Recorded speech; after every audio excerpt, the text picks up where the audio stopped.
السلام عليكم ورحمة الله وبركاته. حبايبي، أحب أكلمكم وأصرح لكم من ناحية التحولات الجنسية في اليمن. حقوق المتحولين جنسيا في اليمن مدمرة بشكل فظيع وبشكل إجرامي من قبل الحوثيين. الحوثي بس بيدعي بس الإنسانية فقط أمام المجتمع الدولي، بس مجرد بس كلام فقط على الفاضي. حقوق الإنسان الذي دائما سعى الحوثي في ادعائها أمام المجتمع الدولي اليوم أصبحت لا معنى لها. الحوثي بس يريد أن يأخذ حاجات معينة من المجتمع الدولي بس، والاعتراف كدولة به ونفي حكومة الشرعية. هذا الإجرام اللي هو يوصل إنه يضحي بأبناء الشعب اليمني تلو الآخر، ضحايا أبرياء بدون ذنب، يقتلوا في هذا الحرب لا أساس لها. الحرب لا تخدم الشعب اليمني بل تخدم مصالح هذا الميليشيا الإرهابي الحوثي.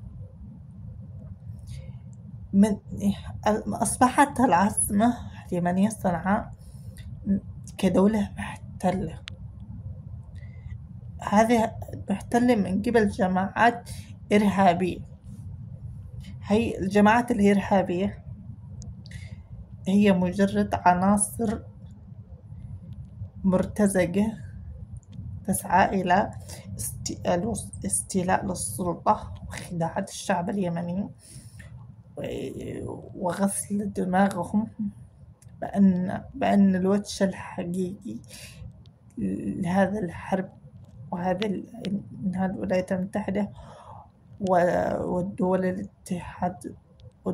الاتحاد من ناحية التحالف بيحاولوا انهم يوصلوا هي المعلومة للشعب اليمني على اساس يقوموا في القتال، على اساس واجب جهادهم من اجل انهم يطلعهم من البيوت مشان انه يوصل لهدفه. هو ماسك وقاعد على الكرسي ولا مستني ولا هلا راح يقاتل، متخبي جوات الكهف، عامل لك كهف في صعدة ومش عارف وين تحت الأرض بعمق الله أعلم بعمقه كم، يمكن بعمق 50 دورة أو 100 دورة تحت الأرض. قد وصل شوية وقد غرق من أجل إنه يحمي نفسه. أما الشعب اليمني مش مهم عنده، كل يوم يقتل شخص بريء، كل يوم طفل يفقد أبوه. لما يكبر الطفل ويدور يبحث عن أبوه، شيء مؤسف للغاية، شيء محزن للغاية. بسبب من؟ بسبب ميليشي إرهابي.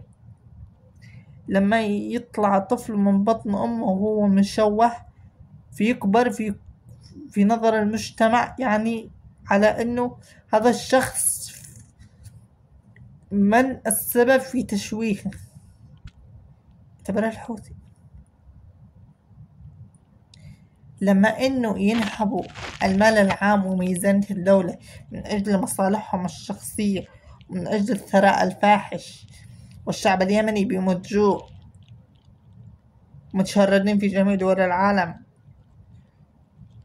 وغيره، بيروح يقاتل ويقتل، وقيادته المسؤولين الحوثي وحكومته قاعدين على المناصب وبينهبوا المال العام وثراء فاحش.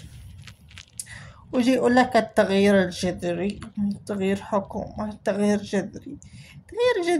أصلا كل شيء تحت إيده، وعلى أي شيء بيغير. مجلس النواب ما عادلوش قيمة. أصبح للحوثي الإمكانية إنه متحكم في مجلس النواب. مثلا حابب إنه يضع قانون، القانون ده كيف ما يحب، قانون منع التحول، منع الشذوذ، منع الكذا، منع المثلية، حكم إعدام، منع كذا. أي قانون بيحب على هوا وعلى مزاجه يلزمهم بالقوة يضعوا قانون إنه يتم يلزمهم وضع قانونه الخاص. لو يعني آخر التغيير راح يعملوا له، يوضعوا قانون ويعملوا له تمثال كده في كل بيت ويعبدوه، يقولوا له سيدهم عبد الملك الحوثي. معقولة إن أنتوا معقولة الشعب اليمني كله بينغرب واحد مجرم سفاح؟ هذا ميليشي، لازم إن أنتوا تحاربوه، لازم الشعب اليمني إنه يحاربه، إنه هذا السبب في إنه أطفالهم ديتهم، نسائهم مدمرة، نهب المال العام، الشباب يروحوا بعمر الزهور، تغيير وتحريف المنهج التعليمي. لما الطفل يخرج من كتيبة الجيش، طفل حامل سلاح أطول منه يسحب السحب في الأرض. هي جريمة. تجنيد الأطفال جريمة في القانون الدولي. تجنيد الأطفال جريمة في القانون الدولي، يعني حرمان الشعب اليمني من حقوقه. أين الحقوق هي اللي بيدعيها الحوثي؟ أين؟ اللهم أنه بس بيدعي كلام فقط لا غير. في النهاية الحقيقي كشف كل شيء. أتمنى رسالتي لكل يمني حر إنه ما ينخدع بحاجات كلام فاضي. أما من ناحية على إنه يقول لك الفساد الأخلاقي وشذوذ الجنس وسياسة أمريكي وكذا، ما تصدقوش الكلام. هي سياسته هو وفساده هو، ما تصدقوش الكلام. شكل لجنة وسمح للراغبين في التحول، وسمح للشذوذ الجنسي والمثليين، ومنتشر بشكل فظيع، وتغاضى وغض الطرف عنهم. إلا أن في ذاك الوقت لما تم كشفهم في محافظة إب وشهرهم في الإعلام، حتى اتخذ إجراء قانوني أمام المجتمع المحلي، المجتمع اليمني، على أنه بيحارب هؤلاء الأشخاص. بس هو ما بيحاربهمش، وبالعكس بيرفع على المجتمع الدولي على أنه بيعزز حقوقه. اللهم أنه بس كإجراء محكمة أمام المجتمع اليمني فقط لا غير. في لجنة في المجلس الطبي سمحت للراغبين في التحول، يعني الرغبة، يعني أي شخص خلف وتزوج وخلف أطفال يروح للمجلس الطبي يطلب عملية تحويل. رغبة عادي.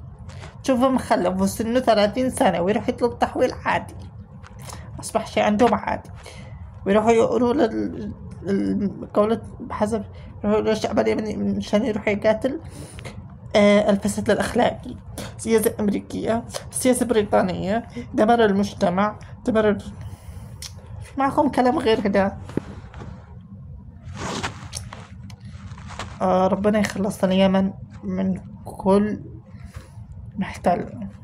إن شاء الله اليمن تكون في خير وسلامة واستقرار في اقتصادها وحقوقها، وكل شخص يأخذ حقوقها الرسمية بموجب القانون الدولي.